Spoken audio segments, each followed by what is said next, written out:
Next on Scott Morrison's overseas trip, he'll travel to the G7 summit in France, where Australia has been granted observer status. It will be Scott Morrison's first face-to-face meeting with Boris Johnson since he became British Prime Minister.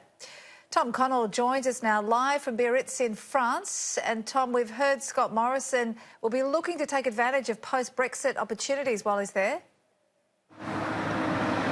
Yeah, we've had Boris Johnson, in fact, on his own tour, pre-Brexit tour, to try to renegotiate Brexit before he gets here to the G7. He spoke to the German Chancellor and the French President, Emmanuel Macron, as well. Look, both of them said basically, sure, come up with something if you want, but we don't want to get rid of this so-called Irish backstop unless you've got a better idea. Right now, he doesn't have one that would float both within the UK Parliament, amongst those that want to leave the EU, and also amongst European leaders. So instead, he's going to turn his focus to trying to get some trade deals done. Expect him to have those conversations with Donald Trump, and Australia making that a priority as well. Reported in the Australian newspaper this morning that Australia could even be the first country to seal a deal as soon as Britain does formally leave the EU. It's a big country of trade for Australia, the second highest foreign investor in Australia, indeed, with about $29 billion. So we're not talking small fry here. We'll see what the two leaders get down to in that meeting, and of course watch crucially for the rapport between the two. And Scott Morrison has already said he's going to be raising one other issue that might not be so much good diplomacy, the Ashes, which will go better for Scott Morrison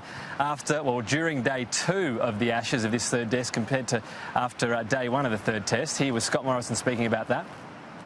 I suspect I'll give Boris a hard time over the cricket, and he will try and do the same to me, but that's the nature of our relationship, and I suspect the Prime Minister of India will take a shot at both of us on that front.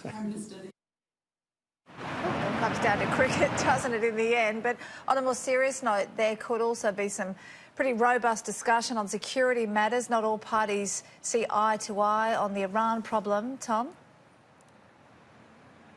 It's an interesting one because on the one hand you've got a whole host of countries, including European ones, that want to keep alive the prospect of this nuclear deal with Iran, but Donald Trump saying he's not going to lift any sanctions in regards to that because he's not convinced by it. Scott Morrison is another leader that wants the deal to stand, but at the same time he's become just the fourth country to commit a military presence in the Strait of Hormuz to safely get through oil supplies. So we'll see what he raises in that meeting, but he did mention before leaving Hanoi that that would be something that will come up in his talks with Donald Trump.